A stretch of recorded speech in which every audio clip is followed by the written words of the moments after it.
네, 아파트값 양극화 심화가 가속되고 있고요. 이달 고가 저가 격차가 점점 벌어지고 있다. 말 그대로 양극화 시장이다 이렇게 볼 수 있을 것 같아요. 이런 양극화 내년에도 계속 될 거라고 보세요? 먼저 지금 이제 이 뉴스와 관련해서 잠깐 더 설명이 드린다면 이제 그 분위기에 대한 부분을 예를 들어서 주택 가격이 있다 한다면 주택 가격을 5분위로 이렇게 나눕니다. 이렇게. 네. 5등분 하는 거예요. 5등분 해가지고 상위 20%. 그 다음에 하위 20%. 그래서 상위 20% 평균 가격에 네. 하위 20% 평균 가격을 나눠버리면 네. 그러면 고가 아파트와 저가 아파트의 차이가 나오지 않습니까? 그렇죠. 그렇죠. 그러다 보니까 그 비율의 지수 자체가 높으면 높아질수록 어떻게 보면 양극화도 심해졌다. 네. 그렇게 우리가 이해할 수 있는데 네. 실제 그러면 이걸 한번 볼까요? 네. 화면 보여주세요. 화면을 가지고 좀 보시면 지금 전국 아파트 5분위 비율 추이를 이렇게 보시면 네. 2020년 1월부터 해가지고 2022년 1월 지금 네. 1월까지 해가서 보니까 계속해서 지금 현재 매매가 추이가 우상향하고 있는 모습을 보이고 있잖아요. 네. 그만큼 고가 아파트하고 저가 아파트 격차는 굉장히 심해지고 있다. 어허.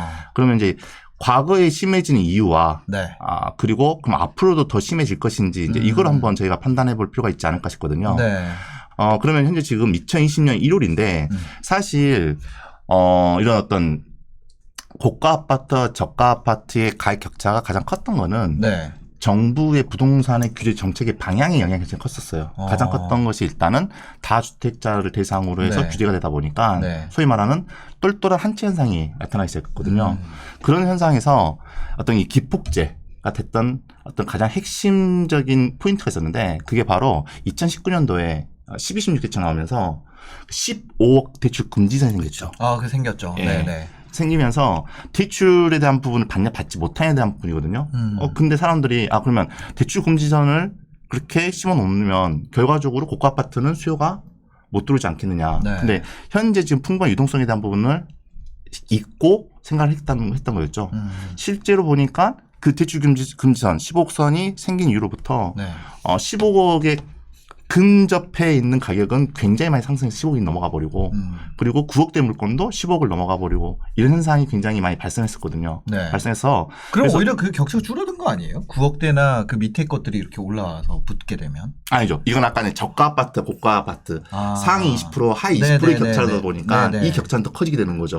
네. 중위권의 격차는 가면 갈수록 좀 줄어드는 반면에 네네. 최하위하고 최상위의 격차는 더 커지게 되는 거죠. 위는 더 가고, 그러니까 그쵸. 중위권 이상이 위로 붙는 상황이 된 거고, 그 밑에는 그대로 있게 되는 그런 그쵸. 상황이었다는 거죠. 네, 예. 네. 그러면 그런 상황이 지속되는데 네. 다시 한번 볼까요? 네네. 그래서 실제 2020년 1월 즉 이제 12.16대책 이후부터 해서 이렇게 계속해서 차이가 더 벌어지기 시작을 해요. 네. 자, 벌어지기 시작했는데 그러면 어느 정도 벌어졌다가 작년 하반기 이후부터 특히 보시면 작년 4분기 이후부터 네, 굉장히 급격하게 다시 차이가 나타나기 시작하는 거거든요. 저는 이 원인을 기준금리 인상을 보고 있는 거예요. 네, 실제 기준금리가 인상돼서 네. 대출에 대한 이자, 대출 이율에 대한 부분이 인상되기 시작하면 네. 대출의 이율 이자가 인상되면 인상될수록 대출의 부담감이 있는 대출의 범위 내에 있는 그 범위대가 훨씬 더 타격을 받게 돼 있어요. 즉 고가 아파트는 타격을 받지 않는 대신에 네. 그 범위에 들어간 사람들 타격을 더 받다 보니까 네. 그 격차는 더 심해지게 되는 거죠. 11.16 대책 때부터는 이제 저희가 15억 이상은 대출이 안 되다 보니까 그럼 거기는 이미 이 규제를 금리 인상이 일단은 그 요소가 아니게 된 거죠. 의미가 없는 거죠. 그 사람들한테는. 네네. 쉽게 말하면 그들만의 리그가 형성된 거죠.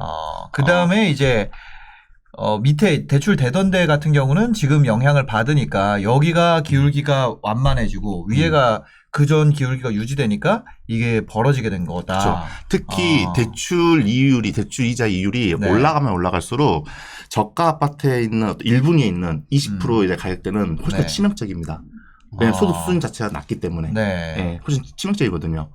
그러다 보니까 그 격차는 더욱더 심해질 수밖에 없는 상황이라는 거예요. 네. 그러니까 문제는 지금 현재 기준금리가 작년 8월부터 시작을 해서 연달아서 올해 1월까지 2달에 한 번씩 이루어졌잖아요. 네. 이루어졌는데 사실 올해 1월도 이렇게 빠르게 다는 거는 못했어요. 근데 물론 이제 3%대 달하는 그 물가 상승 압박에 대한 부분도 있었지만 네. 가장 큰 이슈 중에 하나는 저는 그 3월 달에 지금 미국에서 연준금리를 인상 예고를 해놓은 상황이잖아요. 네. 거기에 대한 선제적 대응 차원에서 1월 달로 앞당겨서 했었던 가능성이 굉장히 크다고 보고 있고 네. 추가적으로 지금 현재 어떤 그 앞으로 금리 인상 속도를 놓고 봤을 때 올해 저는 최소한 지금 현재 1월 달 제외하고도 최소한 2회 이상 2회 이상. 예, 3회까지도 가능하지 않겠냐. 저는 그렇게 보고 있거든요. 네. 그러면 기준금리 인상 속도가 이렇게 계속해서 가속화되고 따라서 대출이자에 대한 부분 사실 작년 8월 달 제가 심사임당 TV에서 방송할 때만 하더라도 이런 추세라고 한다면 내년 하반기 정도는 우리는 7%대 대출금리 이자를 볼 수도 있다. 네. 욕 진짜 많이 얻어먹거든요. 제가 댓글로. 그쵸. 7%대 말이 되느냐 네. 하는데 지금 벌써 현재 지금 6%대 상황이 현재 지금 눈앞에 두고 있는 상황에서 기준금리가 두 차례만 더 인상된다 하더라도 7%대는 바로 우리가 현실적으로 경험할 수 있는 대출금리 돼버리거든요. 결과적으로 어떤 그 고가 아파트하고 저가 아파트에 대한 격차는 더욱더 심해질 수 있는 가능성이 굉장히 저는 크다고 보고 있고 이 비위 어떤 지수에 대한 부분도 10을 넘어가는 것은 저는 시간 문제라 생각하고 있습니다. 그럼 내년도 같은 경우는 어떻게 보면 저가 아파트 같은 경우는 더 어려워질 거고 대출이 됐던 아파트 기존에 대출이 안 됐던 아파트들 같은 경우는 상승 추세를 유지할 가능성이 있다. 이렇게 그렇죠. 보시는 건가요? 양쪽 다 그렇게 네, 보시는 건가요? 같은 생각이고요. 네네. 중요한 건 그러면 이렇게 되면 실질적인 압박을 받게 되는 실수요자, 서민, 네. 대출을 꼭 써야 내 집을 마련할 수 있는 사람들은 과연 어떻게 될 것인가 하는 부분에 대해서도 한번 생각을 해보면 좋을 것 같아요. 양극화가 이루어지고 대출 금리가 올라가면 내 집 마련을 하기에 부담이 생기는 분들이 점점 늘어납니다.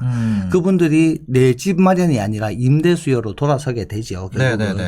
그래서 전세를 넣거나 월세를 얻거나 하게 되는데 자산가들은 오히려 그 상황을 활용한다라고 이야기하는 게 더 맞는 것 같아요. 가만히 있어. 사실 본인이 가지고 있는 집, 고가주택은 사실 흔들리지 않아요. 안 팔면 되는 거고 그걸 버틸 수 있는 힘은 이미 대출 없이 다 마련이 돼 있는 상황이니까 문제가 없는 상태에서 남아있는 유동성을 투입하는 거에 있어서 받쳐주는 그 본인의 자산의 위험성을 받쳐주는 임대 수요가 늘어난다는 자체는 본인의 자금을 더 넣을 수 있는 자리가 되겠죠. 결국 양극화가 심해지면 심해질수록 실수요자와 서민층은 본인이 올라갈 수 있는 사다리, 계층의 사다리가 없어집니다. 결국 계층은 점점 더 분화가 되겠죠. 물론 나중에 수많은 공급이 나와서 또 그게 저가로 나와서 내가 내 집 마련을 할 수 있을까라고 생각을 하실 수도 있지만 지금보다 그때 금리가 더 얼마나 올라가 있을지는 사실 감당 못하는 상황인 거잖아요. 사실. 그래서 제 생각은 이런 상황에서 실수요자와 서민들이 해야 될 행동이 뭘까에 대해서 저는 사라져가는 사다리 이건 1년 전에도 그전에도 계속 우리의 사다리가 없어져 간다라는 이야기를 계속했는데 그 사다리가 거의 진짜 마지막으로 지금 없어져 가고 있으니 그 사다리를 잡기 위해서 노력을 해야 되는 순간이 아닌가. 진짜 조금 냉정하게 말하면 본인이 상환 능력이 되는 한 대출 금리는 가면 갈수록 더 올라갈 거니까 지금이라도 본인의 집을 마련하는 것이 투자를 하는 것이 아니라 본인의 집 정도를 마련하러 가는 것이 나중에 진짜 임대도 제대로 못 사는 상황이 될 수도 있지 않을까. 임대가가 계속 올라갈 그렇죠. 거기 때문에. 지금 현재 임대가와 작년에 매매가를 한번 비교해 보시면 아실 것 같아요. 근데 이런 거잖아요. 왜냐하면 금리가 계속 올라가게 된다는 것은 이거 아까 전에 얘기하셨던 것처럼 살 수 있는 사람이 줄어든다는 얘기고 집값이 떨어질 거라는 떨어질 얘기고. 수 있다는 거죠. 떨어질 수 있는데 집을 사는 게 맞다. 이 두 개가 맞아요? 이게 상충을 하죠. 근데 이 집이 예를 들어서 사는 사람들의 수요가 줄어든다는 뜻이잖아요. 그럼 당연히 집값이 떨어지겠죠. 근데 제가 서두에 말씀드린 것처럼 그 떨어지는 수요보다 줄어드는 공급이 더 많기 때문에 결국 사람들은 집을 살아야 되고 지금 순간적으로는 내가 오는 그 압박을 버티면서도 임대라는 걸 선택하게 돼요. 월세를 선택하고 전세를 선택하게 되고. 근데 집값이 떨어졌어요. 떨어질 수 있어요. 근데 지금 올랐는 임대가와 작년에 매가를 생각해 보자는 거죠. 이게 집값이 분명 떨어졌다 하는데 내 집 마련을 위한 부담은 점점 더 세지고 있고 그래서 내 집 마련을 안 한 사람들이 그러면 아무런 영향이 없어야 되는데 임대로 인해서 올라가는 이자라든지 월세라든지 이런 걸로 내 집이 없어도 압박을 받게 되는 상황이 되다 보니 결국 이 수요가 돌아설 수밖에 없다라는 상황이 저는 판단이 되는 거죠. 그래서 무제한 이제 어느 정도를 시장을 안정화할 수 있는 공급이 나와주면 참 좋겠는데 그게 안 되는 상황이잖아요. 지금. 그죠. 저는 좀 다른 관점에서 좀 접근하고 싶은데요. 기본적으로 이제 과거에도 기준 금리가 인상이 됐을 때 고가 아파트라든지 중고가 이상 아파트 가격도 오히려 상승합니다. 근데 그 이유 중에 하나가 뭐냐면 기준금리가 인상된다는 것은 네. 결과적으로 시장이 점점 회복되고 내수용이 회복되고 있다는 반증이거든요. 그러니까 경기 좋다 그러더라고요. 그렇죠. 내수가 네. 그만큼 경기가 좋아져 네, 그러면 네. 본인의 가계에 대한 소득이 그만큼 증가할 거 아닙니까? 네. 그러다 보면 사람들이 지금은 이 아파트에 살고 있지만 소득 구조가 더 좋아지다 보니까 네. 더 좋은 집, 더 좋은 입지 갖고 있는 그쪽으로 해서 수요가 이렇게 몰리게 되고 네. 그러다 보니까 중고가 이상의 아파트는 오히려 가격이 상승하면서 중저가를 끌어가는 또 모습을 보이거든요. 그래서 무조건 지금은 저금리에서 이제 어떻게 보면 이제 금리가 바닥을 찍고 회복하는 단계이기 때문에 혼란스럽지만 이게 어느 정도 정착이 돼서 저희가 기준금리가 뭐 3%, 4% 정도 이렇게 올라간 시점이다. 네, 그러면 네. 그 이상 올라갔을 때는 이제 어떤 사회적인 어떤 그 내수 경기에 회복 속도도 굉장히 빨라진 시점이기 때문에 네. 오히려 중고가의 아파트에 대한 부분에 대해서 사람들의 또 수요가 더 몰릴 수 있는 가능성이 굉장히 커진다. 저는 그렇게 보고 있습니다.